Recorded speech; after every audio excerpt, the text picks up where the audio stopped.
Whether you're growing up in the muggle world or the wizarding world, one of the most stressful decisions is deciding what you're going to be when you grow up. This question caused Harry some anxiety in his 5th year as he was preparing for his O.W.L.s, but beyond stellar grades and, perhaps for those particularly snobby employers, which house they were sorted into, what do future employers look for on a Hogwarts student's resume? Today, we're going to find out by looking at all the extracurricular activities offered at Hogwarts.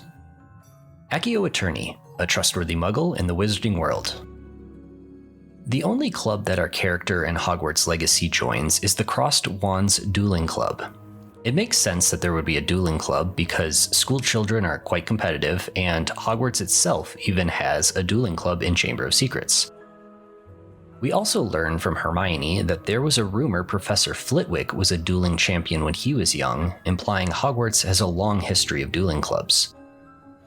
Professor Dumbledore granted Professor Lockhart permission to start the club to train the students in case they ever needed to defend themselves. So the focus, at least from the school's perspective, was to teach students how to defend themselves, though that should be the role of the Defense Against the Dark Arts class. However, the Crossed Wands Club is an unsanctioned club, and I am absolutely baffled at how indiscreet this organization is.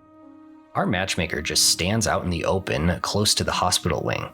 I can imagine students constantly filing into the hospital wing with injuries from dueling, and with all the yelling of the spells, I'm almost certain that their voices would carry up through the open roof to the hospital wing.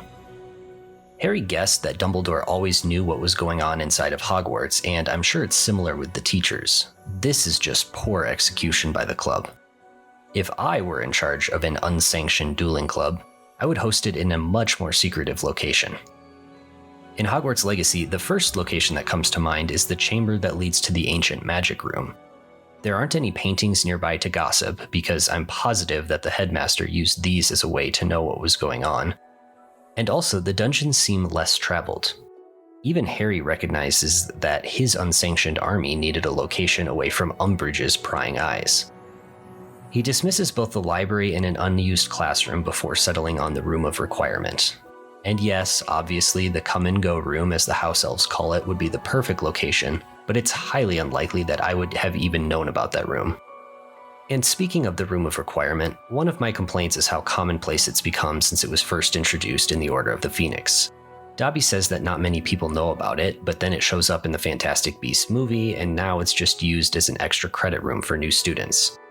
I get that it's a convenient plot device for the game, but it's just hard for me to imagine that this was a well-known location. If everyone knew about it, everyone would constantly be using it. Okay, rant over. Moving on to a less violent but entirely more hilarious activity is the beloved Gobstones Club. Gobstones is first mentioned in The Prisoner of Azkaban when Harry stops himself from buying a handsome set of solid gold gobstones. Later, the game is referenced in The Half-Blood Prince, where we learn that Snape's mother, Eileen Prince, was the captain of the Hogwarts Gobstones team.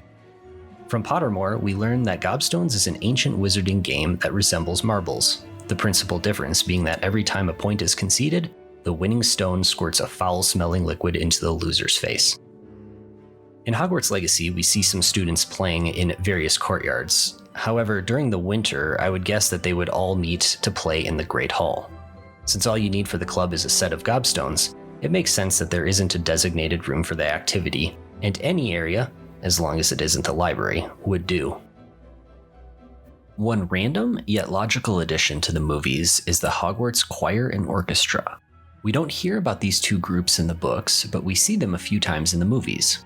Professor Flitwick conducts the choir at the Welcome Feast in Prisoner of Azkaban, during an Umbridge montage in Order of the Phoenix, and during a deleted scene from The Half-Blood Prince. We also see him conducting the orchestra during the Yule Ball dance in Goblet of Fire. I have no doubt that such a prestigious school of the arts would have a music program, even though we don't hear about a choir or musical orchestra in the books. Hogwarts Legacy is filled with the sound of music both in the corridor below Gryffindor Tower and in the Defense Against the Dark Arts Tower. We even see a large portrait of a musician outside of the library. My guess is that the musical department would have performed somewhat regularly, so they would need a designated space to practice. We see that space, or music room, near the History of Magic classroom. It's filled with many instruments, portraits of musicians, and the frog choir. This room is too small for performances, though. Since there's no theater in Hogwarts, at least not one that I've discovered, my guess is that they would perform in the Great Hall, and the loft overlooking the hall is the perfect place. The performers are out of the way, and their music would carry better from the balcony, though that's not as critical when there are spells that can amplify your voice. Nowadays, many concerts come with a light show of some sort, so perhaps some creative individuals perform magic up there as well to accompany the music. Had the Weasley twins not been so chaotic with their filibuster fireworks in the Order of the Phoenix, maybe they would have lent their talents to this light show of sorts instead. In keeping with the art theme, another activity that I believe Hogwarts would have had is art. I have come across a number of painters on the Hogwarts grounds, and in this shot of the Ravenclaw common room, we see an easel set up for painting. Though there may not have been a structured art class, I'm certain that a number of Ravenclaw students would have set one up. And since most clubs in school require a teacher to sign off, maybe the head of Ravenclaw House would have been that person. Perhaps the most popular extracurricular activity offered at Hogwarts is Quidditch. Unfortunately, we are unable to play Quidditch in Hogwarts Legacy, even though they tease us everywhere we go. But at least we are able to fly on a broom, and we do get to see the Quidditch pitch. When Harry first headed toward the stadium, he noticed there were hundreds of seats raised in the stands around the field, and at either end of the field, there were 3 golden poles with hoops on the end. The stadium also has a locker room where Harry and the rest of the Gryffindors get dressed before their games. We briefly get a shot of this room in Chamber of Secrets right before Wood offers my favorite line in the entire movie series: "You can't cancel Quidditch." In the Sorcerer's Stone, we learn that there is also a broom shed where students keep their brooms. After defeating Hufflepuff, Harry left the locker room to take his broom back to the broom shed when he noticed Snape walking down from the castle toward the Forbidden Forest to meet with Quirrell. Now, I don't know about you, but I would not feel comfortable keeping my broom with everybody else's. If I was Harry and had a Nimbus 2000 and then later a Firebolt, I would be worried that everyone would want to take it out for a ride. Plus, you don't think a Slytherin wouldn't tamper with a Gryffindor broom before a big match? In Harry's 3rd year, small scuffles broke out in the corridors, and a Gryffindor 4th year and a Slytherin 6th year even ended up in the hospital wing with leaks sprouting from their ears. Slytherins tried to trip Harry wherever he walked, and because of this, Harry got so nervous that he kept his Firebolt locked up in his trunk. So perhaps it's not required you keep your broom in the broom shed. In Hogwarts Legacy, we are able to walk to the pitch and fly around the stadium. The hoops are missing because Quidditch was cancelled this year, but you can still see the stands and fly around them. Although we can't go into the stadium to see where the locker rooms would be located or how the spectators would actually get up into the stands. The broom shed is also different than I expected. Rather than a standalone shed, this room below Madame Kagawa's office is where the students would have likely kept their brooms and where the Quidditch balls would have been stored. Not far from the Quidditch pitch, we see the Summoner's Court. Summoner's Court is a new game introduced in Hogwarts Legacy and not mentioned anywhere else. This game can best be described as a magical version of shuffleboard. It doesn't surprise me that a shuffleboard variant would make its way into the wizarding world. Shuffleboard has been a popular European game for many years, and even King Henry VIII of England played it during his reign from 1509 to 1547. Yet the magical world expanded upon the game and likely began as a way for children to test out their magic among friends.